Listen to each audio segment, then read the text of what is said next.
Hi, this will be my review of the Roma Duffle Saddle Brown Italian Leather Weekender Travel Bag.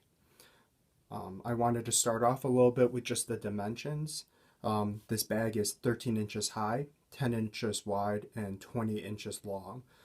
The main purpose of this bag is for weekend travel and as a carry-on onto airplanes. I'm going to run through really quickly just a quick overview of the bag, the inside and outside, and then kind of going a little bit into detail of the craftsmanship and how this bag is made and an overall review of it. So as you can see, this bag is pretty large. It's about 20 inches wide, so it fits all kind of carry-on capacity sizes on most airlines. It's very well made. It has a very unique look to it, like most weekender bags, and it's very attractive. The front and back essentially look exactly the same. The sides has zippers that go all the way down to the bottom.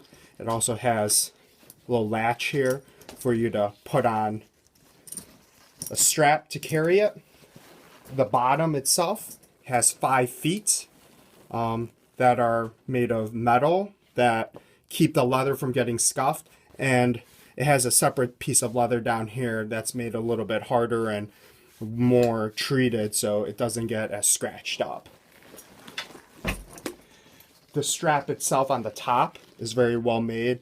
It comes with a little latch so you can buckle the straps together to carry it with you without the larger strap to put it over your shoulder. On the inside of the bag, I've actually filled it with just a couple beach towels so you get an idea of how much you can hold. I have 1, 2, 3, 4, 5, 6, 7 towels in here. It has an interior that's lined with what looks like a nylon or duffel type of material. It also has one inside pocket over here. It's fairly large for you to hold your things in. So going into a little bit more detail on the bag, we'll kind of start by sections. So starting with the handles on both sides. It has this built-in strap, which is actually not in the photo, so must be a newer thing that they've added on. It basically just helps you click and hold together the side straps. The straps themselves have metal divots kind of holding this stuff in place, and 2 metal rings holding the straps in place.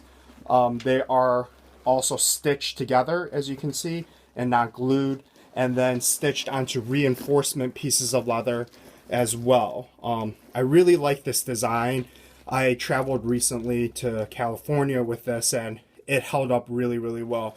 You can tell the leather's not at all scratched, and I was throwing it around and, shoving it into the overhead compartment without any issues.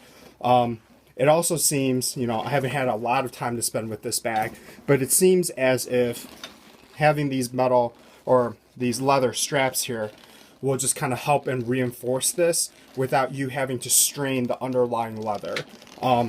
It's hard for you to see, but you can kind of tell there's a color differential between the pieces of leather here. The outside leather is fairly soft to the touch and a little subtle. It's not leather that you would find, for example, in a purse or something. It's made of a little bit of a tougher leather that you expect in a piece of luggage. These individual straps are made of what seem like further treated leather. They're not as soft to the touch, and they seem to be the ones that will be carrying the vast majority of the weight. It also has reinforcement pieces of leather strips along the bottom and the side, and especially in the corners, probably where you're going to take the most amount of load on these pieces. The strap itself is a fairly basic strap.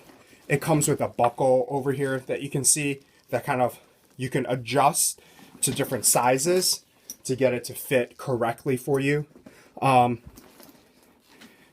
The individual ends of the straps, I don't know if you can hear that, sound like they're also made of metal as well.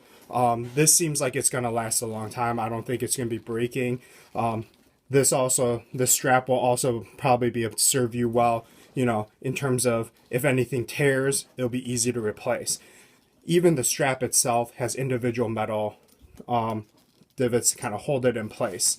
So this seems like, you know, there's a lot of attention to detail. All these individual pieces are held together and very well made. The craftsmanship is very impressive, especially for a bag that costs as much as this bag does. So, you know, even this piece of leather reinforcement, you actually get a nice little view on the back that this does not appear to be bonded leather, but appears to be probably full grain leather, since you can kind of feel it along the back. And if you look right along the edge, you don't see any areas where it was bonded.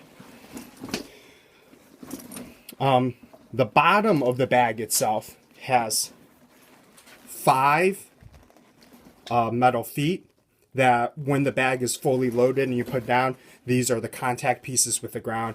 It keeps you from really getting the leather dirty. If you're going through airports or throwing this into the back of your car, you don't really have to worry about, you know, keeping this leather clean or getting it scuffed up or getting it stained. This bottom piece of leather on the very back piece is made of the same material that these reinforcement straps are. Right along the edge down here, this is the same kind of softer leather that's treated, I think, just to be a little bit better to the touch as the individual side panels are.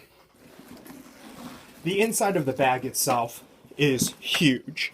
And one thing I really love about this bag, and why I bought this bag originally, was that these zippers, as you can see, go all the way down to the bottom of the bag. It makes loading the bag far, far easier when you're packing.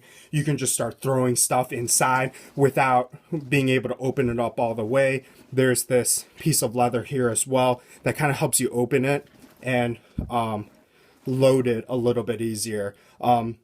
I had a bag before this that had a zipper that kind of stopped halfway, and it was more of a bag that opened up at the top, and it was always frustrating trying to get everything folded into the bag. You invariably would always get your stuff wrinkled when you were trying to put it in. So I really love this design with the zipper going all the way down, and they have a nice little touch down here with a little leather strap at the bottom at the end of the zipper stop.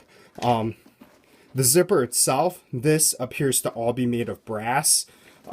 It zips extremely well, so it hasn't been caught on anything.